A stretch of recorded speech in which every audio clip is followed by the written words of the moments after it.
The United States infrastructure is in terrible shape, particularly the nation's roads.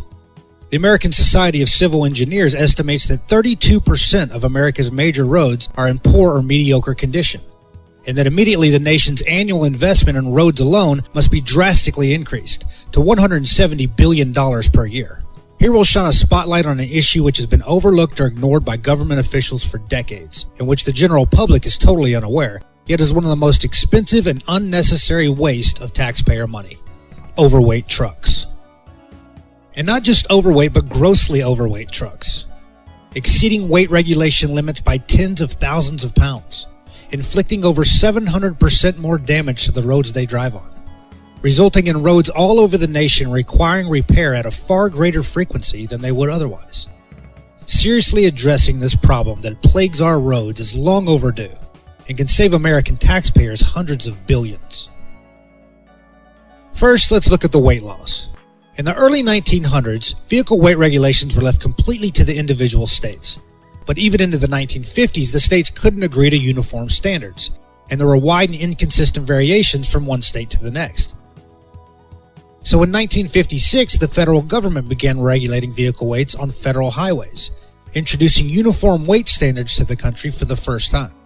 After years of further research, these federal regulations were expanded in 1974 with the federal bridge formula, which is still in use today.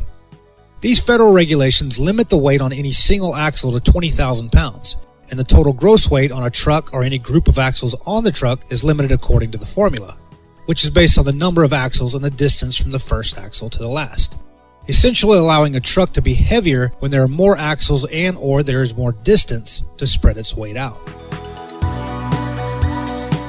This tractor semi-trailer is like the typical truck making long-haul trips on the interstate system, and in accordance with the federal regulations, it can weigh 80,000 pounds gross weight. Tandem axles are limited to 34,000 pounds, and it has 2 pair, leaving 12,000 pounds on the front steer axle.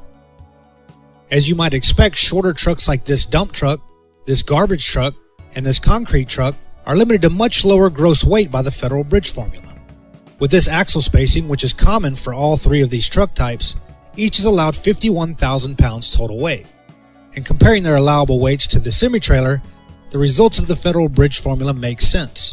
Shorter trucks with fewer axles have lower weight limits to protect roads and bridges.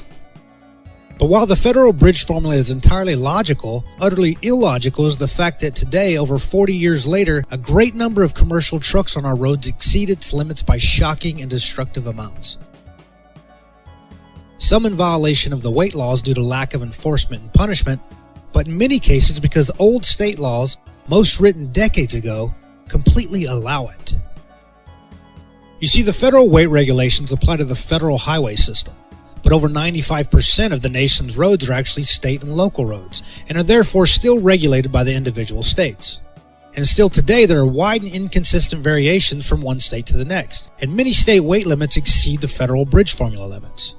And while it certainly seems irrational for there to be no uniform standard coast to coast to this day, digging further into the state laws, you'll find old grandfather rights and special exemptions, many of which seem downright insane. For examples, we can go back to these short 3-axle trucks. All 3 are granted special exemptions in various states. Garbage trucks alone have exemptions in 28 states.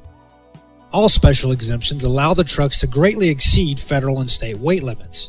And in some states, these trucks are exempt without any limits whatsoever, so that 80,000 pounds gross weight, with over 50,000 pounds on the tandem axles, which is very possible with these trucks, is completely allowed by state law.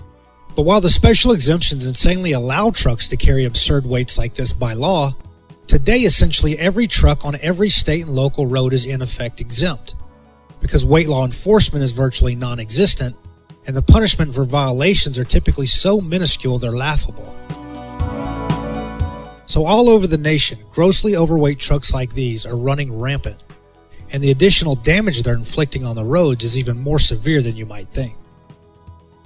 To measure the pavement damage caused by vehicles, we use the equivalent consumption factor, or ECF, recently developed in a 2012 University of Texas study, which is based on the tried and true premise that the damage caused increases exponentially with increased axle weight.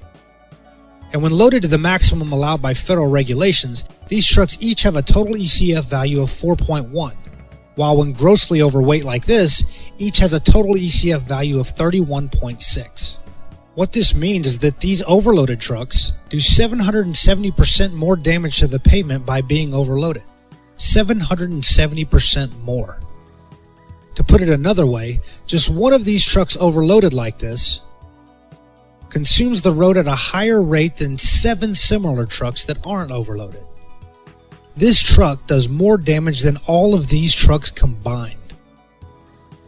The most common trucks on the road are far more likely to be overloaded than not, even when they don't have a special exemption in their state. With the combination of weak enforcement with weak punishments, common sense will tell you that trucks everywhere are overloading, because it's simply good business to do so. A dump truck like this is limited to 51,000 pounds by the federal bridge law. But by overloading to 80,000 pounds, the truck owner can deliver 29,000 pounds or 14.5 tons more payload.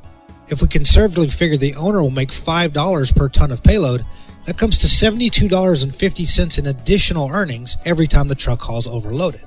These trucks can make 6 deliveries a day, and with 20 working days a month, that comes to $8,700 per month in additional income by cheating the system and running overloaded. And with enforcement practically non-existent, the truck may get caught once or twice a year. And when caught, the penalty will be maybe a $1,000 fine. So by running overloaded, the truck owner can make over $100,000 in additional income in a year, and the risk is maybe $2,000. It's an easy bet, a no-brainer, a guaranteed win for the truck owner, while American taxpayers cover the damages. And making the matter even more disgusting is the fact that most trucks can add equipment that significantly increases their allowable weight by federal bridge formula, while often actually decreasing the damage they do to the roads. Auxiliary axles have been around for 30 plus years, with the technology continually improving. These axles are readily available as aftermarket equipment and can be added to virtually any truck. As we've shown, distributing the vehicle's weight to more axles allows it to carry more under the federal bridge formula. And trailing axles like these spread the weight over a greater distance as well. And by equipping these trucks as shown, their weight allowances are greatly increased. The loading on the auxiliary axles is adjustable, which adds flexibility for variable loads and allows for optimal weight distribution to all the truck's axles. And with typical loading of the axles, the ECF values for these trucks is even lower than before when they could carry only 51,000 pounds. There's simply no good reason for trucks to run overweight and blatantly destroy the pavement on streets and highways. This 7-axle dump truck can weigh 80,000 pounds by the federal bridge formula. And this one, which is equipped with 6 auxiliary axles and 9 total, can weigh 95,000 pounds. And even at 95,000 pounds, its ECF value is only 3.9 with its typical axle loading. So a properly equipped truck can result in less road damage even at nearly twice the gross weight, which further magnifies how unacceptable these atrocities are. The good news is the solution to this unnecessary and wasteful burden of overweight trucks is much simpler than it may seem. First, uniform vehicle weight regulations on every public road across the country. This will simplify the laws and make for easier compliance and easier enforcement. This will include eliminating all state grandfather rights, which should have been phased out 20 years ago anyway, and eliminating special exemptions. Second, the punishment for weight law violators must be increased significantly. Rather than minuscule fine amounts that are dwarfed by the profits gained committing the violation, the fine amount should act as a true deterrent that eliminates repeat offenders. For example, a fine amount of $1 per pound overweight would wipe out the profitability of violating the weight laws, which is the only sure way to stop the behavior.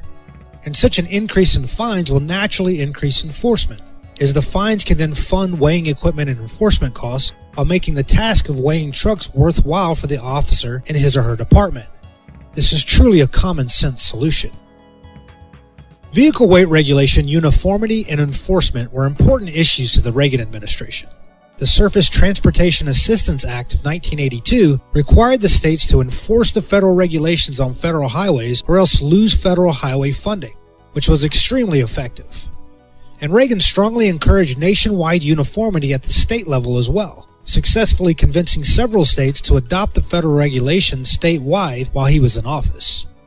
However, no president since has understood the magnitude and expense of this problem, which has resulted in virtually no progress on that front since he left office.